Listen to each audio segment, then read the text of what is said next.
नमस्कार प्रिय मित्रों, ओरेटर हिंदी ऑनलाइन क्लासेस में आपका स्वागत है। बच्चों, आज मैं आप लोगों के लिए लेकर आया हूं प्रतियोगी परीक्षाओं की दृष्टि से महत्वपूर्ण प्रश्नों की एक श्रृंखला।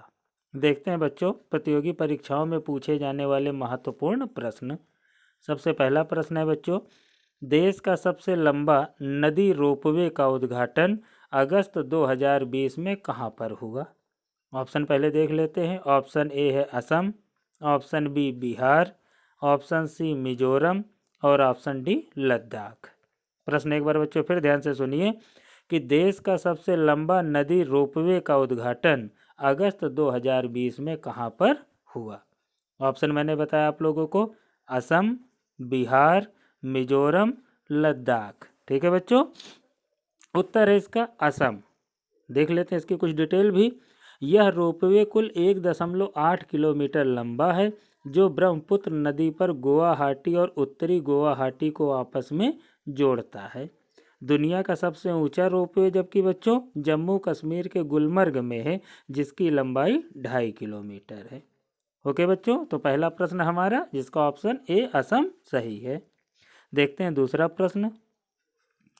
भारतीय रेलवे किस राज्य में दुनिया के सबसे लंबे पियर ब्रिज का निर्माण कर रहा है?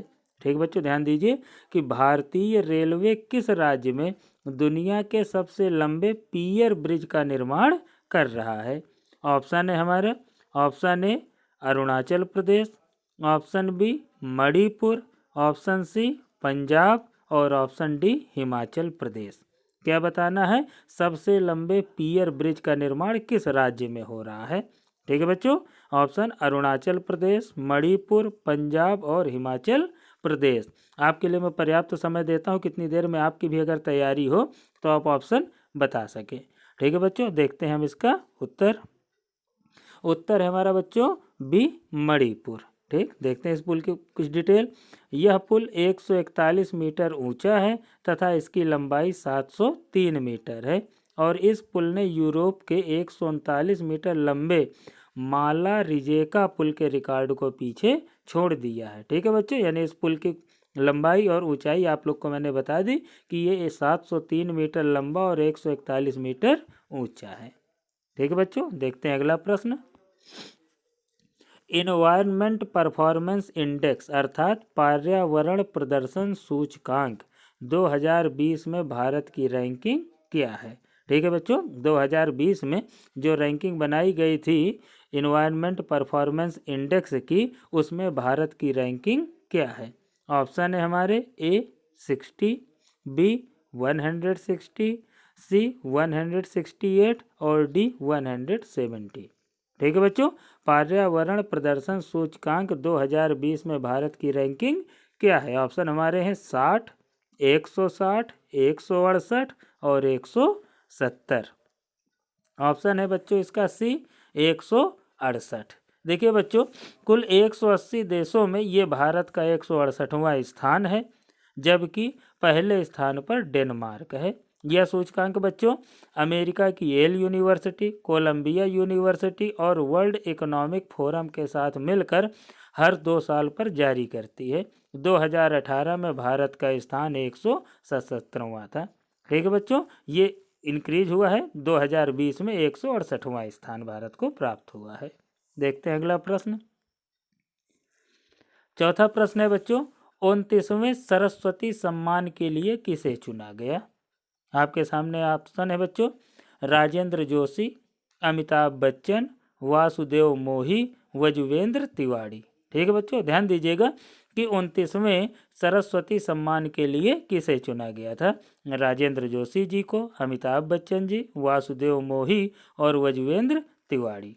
ठीक है बच्चों, इसका ऑप्शन सी हमारा वासुदेव मोही करेक्ट आंसर है। देखते हैं इनकी डिटेल। सिंधी लेखक हैं वासुदेव मोही जी, सिंधी लेखक हैं जिन्हें 29वें सरस्वती सम्मान के लिए चुना गया है और इनकी लघु कथाओं का संग्रह चेक बुक के लिए यह सम्मान प्रदान किया जा रहा है। ओके बच्चों, देखते हैं नेक्स्ट प्रश्न।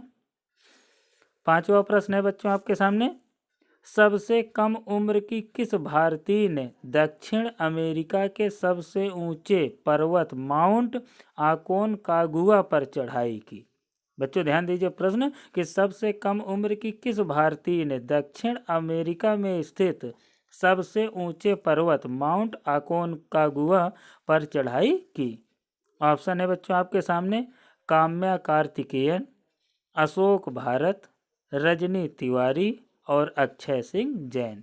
ठीक है बच्चों, ध्यान दिया आपने प्रश्न पर कि अमेरिका में स्थित सबसे ऊंचा पर्वत माउंट अकोनकागुआ पर सबसे कम उम्र की किस भारतीय ने माउंटेनियर ने चढ़ाई की। ठीक है बच्चों, तो इसका उत्तर अगर देखते हैं तो इसका ऑप्शन है हमारा ए, काम्या कार्तिकेयन। 12 वर्षीय काम्या कार्तिकेयन मुंबई शहर में रहती है। उन्होंने एंडीज पर्वत श्रृंखला के सबसे ऊंचे पर्वत पर चढ़ाई करके रिकॉर्ड भी बनाया है। काम्या ने माउंट स्टोक कांगड़ी पर पहुंचने वाली सबसे कम उम्र की माउंटेनियर भी रही है। ठीक है बच्चों, सबसे कम उम्र की 12 वर्षीय काम्या कार्तिकेयन जो है उन्होंने कई इससे पहले भी उपलब्धियां बनाई हैं और इन्होंने ही अमेरिका में स्थित माउंट अकोनकागुआ पर भी चढ़ाई की है। ठीक है बच्चों, तो इसका ऑप्शन ए, काम्या कार्तिकेयन बिल्कुल करेक्ट आंसर है। देखते हैं अगला प्रश्न। छठा प्रश्न है बच्चों, आरबीआई के किस गवर्नर ने overdraft saving the Indian saver नामक बुक लिखी। ठीक है बच्चों, फिर ध्यान दीजिएगा कि आरबीआई के किस गवर्नर ने ओवरड्राफ्ट, पुस्तक का नाम है बच्चों overdraft saving the Indian saver नामक बुक लिखी। ऑप्शन है Shaktikanta Das, B D Subba Rao, C Raghuram Rajan और डी उर्जित पटेल। ठीक है बच्चों, एक बार फिर से देख लेते हैं। Overdraft saving the Indian saver नामक बुक किस आरबीआई गवर्नर ने लिखी है। शक्तिकांत दास, डी सुब्बा राव, रघुराम राजन या उर्जित पटेल। तो बच्चों इसका करेक्ट आंसर है हमारा option number D, Urjit Patel. Okay बच्चों, क्या है यह पुस्तक? यह बुक गैर निष्पादित परिसंपत्तियों अर्थात एनपीए यानी नॉन परफॉर्मिंग एसेट मुद्दे पर केंद्रित है, जिसने हाल ही के समय में इंडियन बैंकों को प्रभावित किया है। ठीक है बच्चों, देखते हैं अगला प्रश्न। अगला प्रश्न है 7वां प्रश्न बच्चों, भारत और बांग्लादेश के बीच 3 से 16 फरवरी 2020 तक संयुक्त सैन्य अभ्यास चला। देख बच्चों, 3 फरवरी से 16 फरवरी 2020 तक सैन्य अभ्यास चला था भारत और बांग्लादेश के बीच में। इस अभ्यास का नाम क्या था? ठीक है बच्चों, ऑप्शन है आपके सामने, आकाश, संप्रीति, आरोहण, रोहिणी। ठीक है बच्चों, मतलब 3 फरवरी से 16 फरवरी 2020 तक भारत और बांग्लादेश देश के बीच हुए संयुक्त सैन्य अभ्यास का नाम हमें बताना है, जिसके ऑप्शन इस प्रकार से हैं। Option A Akash, option B Sampriti, option C Arohan और ऑप्शन डी रोहिणी। ठीक है बच्चों, ध्यान दीजिए इसके उत्तर पर। इसका उत्तर बी संप्रीति। ठीक, यह सैन्य अभ्यास का 9वां संस्करण है और इसे मेघालय के उमरोई में किया गया था। सैन्य अभ्यास कहाँ हुआ था बच्चों? मेघालय के उमरोई में यह सैन्य अभ्यास हुआ था। देखते हैं अगला प्रश्न।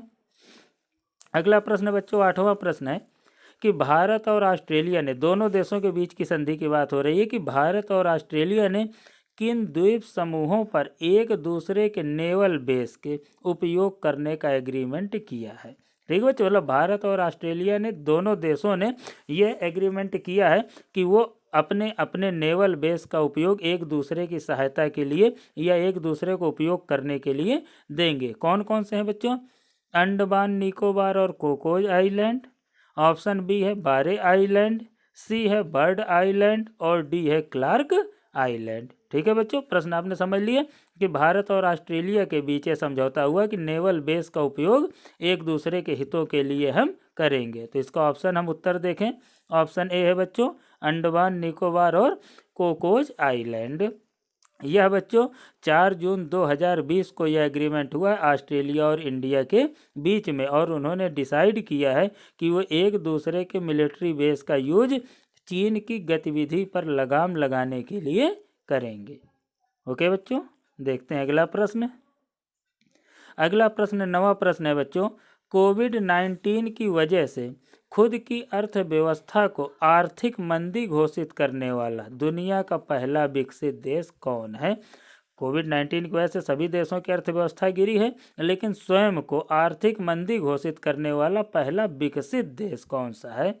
ऑप्शन है बच्चों आपके, option A Germany, option B France, option C Japan और ऑप्शन डी यूएसए।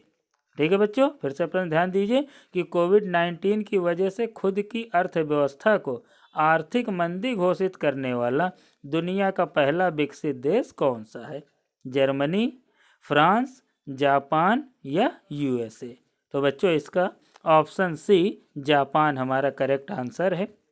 इससे पहले 2015 में भी जापान मंदी में गया था और 2019 के इसके चौथे क्वार्टर में देखा जाए तो इसकी जीडीपी -6.3% रही है और जनवरी से मार्च के मध्य में इसकी जीडीपी -3.4% रही है। ठीक है बच्चों, इसीलिए जापान पहला देश है जो मंदी में चला गया या इसने घोषित किया। देखते हैं बच्चों अगला प्रश्न। अगला प्रश्न बच्चों 10वां प्रश्न है, संयुक्त अरब अमीरात यूएई ने फरवरी 2020 में किस भारतीय खिलाड़ी को नया क्रिकेट निदेशक नियुक्त किया? ठीक बच्चों, भारतीय खिलाड़ी को नियुक्त किया है, लेकिन किसने? संयुक्त अरब अमीरात ने फरवरी 2020 में किस भारतीय खिलाड़ी को क्रिकेट निदेशक नियुक्त किया है?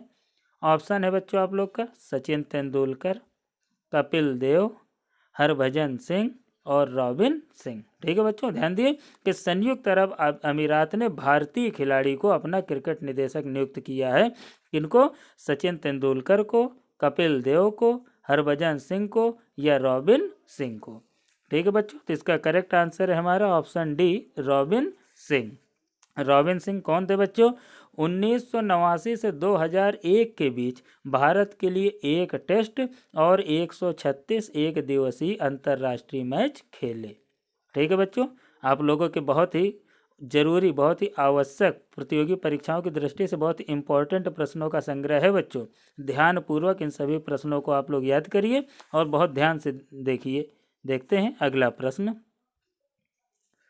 11वां प्रश्न है बच्चों, श्री राम जन्मभूमि तीर्थ क्षेत्र ट्रस्ट के अध्यक्ष कौन हैं? देखिए बच्चों, आप जानते हैं कि राम मंदिर बनने जा रहा है, इसमें एक पूरा ट्रस्ट बनाया गया है। तो ट्रस्ट में बहुत से लोग हैं, लेकिन हमको ध्यान किस पे देना? अध्यक्ष पद जैसे मुख्य है। तो अगर हम ध्यान दें कि श्री राम जन्मभूमि तीर्थ क्षेत्र ट्रस्ट के अध्यक्ष कौन है, तो ऑप्शन ए है आपका चंपत राय, ऑप्शन बी गोविंद गिरी, ऑप्शन सी महत नृत्य गोपाल दास और ऑप्शन डी नृपेंद्र मिश्र। ठीक है बच्चों, बहुत इंपॉर्टेंट प्रश्न भी है और सभी लोगों के शायद इसको उत्तर मालूम भी होना चाहिए, क्योंकि न्यूज में भी सुना होगा। श्री राम जन्मभूमि तीर्थ क्षेत्र ट्रस्ट के अध्यक्ष, तो ये ऑप्शन सी बच्चों महंत नृत्य गोपाल दास। इसका ऑप्शन हमारा सी महंत नृत्य गोपाल दास करेक्ट उत्तर है। ठीक है बच्चों, अभी तक जिन बच्चों ने इस वीडियो को लाइक और सब्सक्राइब न किया हो इस चैनल को, वो अवश्य कर लें। भविष्य में आपके लिए आवश्यक प्रश्नों की इसी प्रकार से श्रृंखला आपके सामने भेजी जाएगी, इसलिए चैनल को लाइक करें, सब्सक्राइब करें और बेल आइकन जरूर दबाएं। ठीक है बच्चों, देखते हैं अगला प्रश्न। अगला प्रश्न है बच्चों 12वां प्रश्न, भारत का पहला सिंगल यूज प्लास्टिक मुक्त हवाई अड्डा कौन सा बना? देखते हैं बच्चों, भारत का पहला सिंगल यूज प्लास्टिक मुक्त हवाई अड्डा कौन सा बना? ऑप्शन देख लेते हैं। Chhatrapati Shivaji international airport Mumbai, Jayaprakash Narayan international airport Patna, Indira Gandhi international airport Delhi और चेन्नई इंटरनेशनल एयरपोर्ट। ठीक है बच्चों, ध्यान दीजिएगा क्या प्रश्न किया गया है कि पहला सिंगल यूज प्लास्टिक मुक्त, ठीक, सिंगल यूज प्लास्टिक मुक्त हवाई अड्डा कौन सा है? ठीक, ए ऑप्शन आपका मुंबई का Chhatrapati Shivaji international airport, option B है पटना का Jayaprakash Narayan international airport, option C है दिल्ली का इंदिरा गांधी इंटरनेशनल एयरपोर्ट और ऑप्शन डी है चेन्नई इंटरनेशनल एयरपोर्ट। ठीक है बच्चों, तो इसका option C Indira Gandhi international airport Delhi option बिल्कुल करेक्ट है। ओके बच्चों, देखते हैं अगला प्रश्न। NABARD national bank for agriculture and rural development, ठीक है बच्चों, नाबार्ड का नया अध्यक्ष किसे बनाया गया है? ऑप्शन है आपके डॉक्टर हर्षवर्धन, गोविंद राजुलू, चिंटला, राजकुमार रायजादा और PS राय। ठीक है बच्चों, ध्यान दीजिएगा, नाबार्ड है, national bank for agricultural and rural development, इसका नया अध्यक्ष किसे बनाया गया है? ऑप्शन आपके सामने है बच्चों, डॉक्टर हर्षवर्धन, गोविंद राजुलू चिंटला, राजकुमार रायजादा और PS राय। ठीक है बच्चों, प्रश्न में अच्छे से आपने ध्यान दिया। तो इसका उत्तर देखते हैं बच्चों, उत्तर बी गोविंदा राजुलू चिंटला करेक्ट इसका आंसर है। और 31 जुलाई 2020 को वह इस पद पर ज्वाइन किए थे। साजी केवी और PVS सूर्य कुमार, ये दो उत्तर और आपको बताए जा रहे हैं कि साजी केवी और PVS सूर्य कुमार को नाबार्ड में उप प्रबंध निदेशक नियुक्त किया गया है। ठीक है बच्चों, देखते हैं अगला प्रश्न। यह है आपका 14 प्रश्न बच्चों। किस देश ने 8 मई 2020 को अपने एक सड़क का नाम रविंद्रनाथ टैगोर के नाम पर रखा है? ऑप्शन देख लेते हैं बच्चों, Iran, option B Oman, option C UAE और ऑप्शन डी इजराइल। ठीक है बच्चों, एक बार फिर से ध्यान दीजिए कि किस देश ने 8 मई 2020 को अपने एक सड़क का नाम रविंद्रनाथ टैगोर के नाम पर रखा है? ऑप्शन है आपके सामने बच्चों, ईरान, ओमान, UAE और इजराइल। ठीक है बच्चों, देखते हैं हम इसका उत्तर। इसका उत्तर option D Israel correct answer है बच्चों। ठीक, किसके नाम पर रखा गया? टैगोर जी के नाम पर। आप लोग को पता होगा कि नोबेल पुरस्कार विजेता रविंद्रनाथ टैगोर 8 मई को 159वीं वर्षगांठ थी। इस पर इजराइल सरकार ने उन्हें सम्मान देते हुए वहां के तेल अवीव की एक स्ट्रीट का नाम टैगोर रखा। सड़क को टैगोर स्ट्रीट नाम दिया गया है। 1913 में साहित्य में प्रतिष्ठित नोबेल पुरस्कार जीतने वाले एकमात्र भारतीय कवि हैं और 27 दिसंबर 1911 को रविंद्रनाथ टैगोर जी द्वारा लिखा गया राष्ट्रगान जन गण मन पहली बार कांग्रेस की सभा में गाया गया था। ठीक है बच्चों, लेकिन मुख्य प्रश्न में ध्यान रखिए कि किस देश ने, ठीक है बच्चों, किस देश ने अपनी एक सड़क का नाम रविंद्रनाथ टैगोर के नाम पर रखा? तो उसका option D Israel correct answer है। ठीक है बच्चों, देखते हैं अगला प्रश्न, 15वां प्रश्न है। G20 वर्चुअल समिट 2020 की अध्यक्षता किसने की? ऑप्शन है A Narendra Modi, B Shinzo Abe, C Vladimir Putin और D Salman bin Abdul Aziz Al Saud. ठीक है बच्चों, ध्यान दीजिएगा, प्रश्न 15, G20 वर्चुअल समिट 2020 की अध्यक्षता किसने की? ऑप्शन आपके सामने, Narendra Modi, Shinzo Abe, Vladimir Putin और Salman bin Abdul Aziz Al Saud. ठीक है बच्चों, इसका उत्तर option D Salman bin Abdul Aziz Al Saud. Sorry बच्चों, तो ऑप्शन डी है बच्चों, Salman bin Abdul Aziz Al Saud. Saudi अरब के king Salman bin Abdul Aziz Al Saud इस शिखर सम्मेलन की अध्यक्षता का काम मिला था बच्चों। और 26 मार्च 2020 को यह वर्चुअल आयोजित किया गया था और इसमें वीडियो कॉन्फ्रेंसिंग के जरिए 20 देशों के लीडर जुड़े थे। कौन कौन थे बच्चों वो देश? Argentina, Bharat, Australia, Brazil, Canada, चीन, Germany, France, Indonesia, Italy, Japan, Mexico, रूस, सऊदी अरब, दक्षिण अफ्रीका, दक्षिण कोरिया, तुर्की, ब्रिटेन और अमेरिका शामिल है। ओके बच्चों, आपके लिए बहुत ही महत्वपूर्ण यह श्रृंखला थी। आगे भी ऐसी श्रृंखला आपके सामने आती रहेगी। वीडियो को लाइक और सब्सक्राइब अवश्य करें।